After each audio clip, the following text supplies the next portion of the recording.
إنه لقرآن كريم في كتاب مكنون لا يمسه إلا المطهرون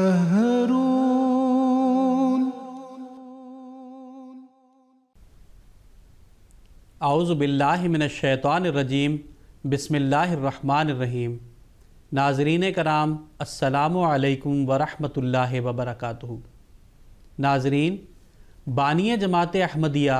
سیدنا حضرت مرزا غلام احمد صاحب قادیانی مسیح موعود و مہدی موعود علیہ السلام کے فرزند جلیل سیدنا حضرت مرزا بشیر الدین محمود احمد صاحب المصلح الموعود خلیفۃ المسیح الثانی رضی اللہ تعالی عنہ کی تفسیر کبیر کے دروس کی سیریز کے تسلسل میں ہم آپ کی خدمت میں حاضر ہیں۔ آج کے اس پروگرام میں خاکسار کے ساتھ محترم مولانا زین الدین صاحب شامل گفتگو ہوں گے۔ میں عام محترم کا اس پروگرام میں خیر مقدم کرتا ہوں۔ ناظرین، گزشتہ درس میں سورہ بقرہ کی جن آیات کی تفسیر پیش کی گئی تھی، آج کے پروگرام میں اس کے اگلے حصہ کو پیش کیا جائے گا۔ میں محترم مولانا زین الدین صاحب سے درخواست کرتا ہوں کہ آج کے درس کا آغاز فرمائیں۔ جزاکم اللہ۔ بسم اللہ الرحمن الرحیم۔ ھدی للمتقین، اس آیات کی تشریح میں حضور فرماتے ہیں، ان الفاظ میں یہ بتایا ہے کہ نمبر ایک، قرآن کریم میں وصال الہی کی طلب پیدا کرنے کے سامان موجود ہیں، یعنی ہر فطرت صحیحہ کو اس کی تلاوت کے ذریعے سے وہ ضروری دھکا لگتا ہے جس کے بغیر والہانہ اور عاشقانہ قدم ارواح اپنے معشوق کے حقیقی کی طرف نہیں اٹھا سکتی۔ صرف فلسفیانہ خیالات کا پیدا ہونا انسان کے لیے کافی نہیں ہوتا، کیونکہ فلسفہ صرف خیالات کو درست کرتا ہے، ایک ناقابل برداشت جذبہ اس سے پیدا نہیں ہوتا، مگر عمل کی تکمیل کے لیے ضروری ہے کہ فطرت انسانی کو ایک ایسا دھکا لگے کہ وہ آپ ہی آپ آگے بڑھتی چلی جائے۔ خدمت اور ایثار پر فلسفی زبردست تقریر کر سکتا ہے، ایک جاہل ماں اس کا لاکھواں حصہ بھی بیان نہیں کر سکتی، لیکن اپنے بچے کے لیے جس ایثار اور قربانی کا عملی نمونہ وہ دکھاتی ہے، وہ ایک فلسفی بنے ہوئے انسان کے لیے اس نمونہ کا لاکھوں حصہ بھی پیش نہیں کر سکتا۔ بس جب تک کوئی کتاب ھدی للمتقین نہ ہو، یعنی جن لوگوں کے خیالات و افکار دلیل اور برہان سے پاک ہو چکے ہوں اور ان کے اندر عشق و محبت کی آگ نہ بھڑکاوے، اور ایک طرف خدا تعالی کی طرف محبت سے بڑھتے چلے جانے اور دوسری طرف مخلوق کی طرف شفقت سے جھکتے چلے جانے کا بے پناہ جذبہ پیدا نہ کر دے، وہ دنیا کی عملی اصلاح میں کامیاب نہیں ہو سکتی۔ اور قرآن کریم ھدی للمتقین کے الفاظ سے اسی مقصد کے پورا کرنے کا دعویٰ کرتا ہے اور بتاتا ہے کہ اس کتاب کے مطالعے سے انسانی فطرت کو وہ ابتدائی دھکا لگتا ہے جو اسے عشق کی راہ پر گامزن کر دیتا ہے۔ جی، اس کے آگے ھدی للمتقین کے دوسرے معنی جو حضور نے بیان فرمائے ہیں، حضور فرماتے ہیں دوسرے معنی ہدایت کے اس ارشاد کے ہوتے ہیں جو نبیوں کے ذریعہ سے انسانوں کو پہنچایا جاتا ہے۔ ان معنوں کے روح سے اس جملہ کے معنی یہ ہوں گے کہ جو لوگ اس امر کے شائق ہیں کہ ان کو ان کے خالق و مالک کی طرف سے ہدایت ملتی رہے، ان کی خواہش کے پورا کرنے کے بھی اس میں سامان موجود ہیں، اور خواہ کسی درجہ کا متقی ہو، اس کی رہنمائی کے لیے اس کتاب میں پاک اور مصفہ الہی تعلیم موجود ہے، جس سے متقی کے دل کو یہ تسکین حاصل ہوتی ہے کہ وہ صرف اپنی عقل سے کام نہیں لے رہا، بلکہ اسے خدا تعالیٰ کی بتائی ہوئی ہدایت حاصل ہے، جس کی مدد سے وہ ہر قدم یقین اور اطمینان سے اٹھا سکتا ہے اور شک و شبہ کی زندگی سے پاک ہو جاتا ہے۔ تیسرے معنی ہدایت کے، جیسا کہ حل لغات میں بتایا جا چکا ہے، عمل کی مزید توفیق اور فکر کی بلندی کے ہیں۔ ان معنوں کے روح سے اس جملہ کے یہ معنی ہیں کہ قرآن کریم میں ایسی قوت ہے کہ جب اس کے کسی حکم پر انسان عمل کرے تو اسے مزید نیکیوں کی توفیق ملتی ہے، اور اس کے خیالات میں جلا پیدا ہوتی ہے، اور اس کا فکر اور اس کا حوصلہ بڑھتا چلا جاتا ہے، اور باریک در باریک تقوی کی راہیں اس پر کھولی جاتی ہیں۔ گویا وہ ایک لامتناہی نیکی اور تقوی کی نہ ختم ہونے والی راہوں پر چل پڑتا ہے، اور اس کی ترقیات کی کوئی انتہا مقرر نہیں کی جا سکتی۔ دوسری جگہ قرآن کریم میں اللہ تعالیٰ فرماتا ہے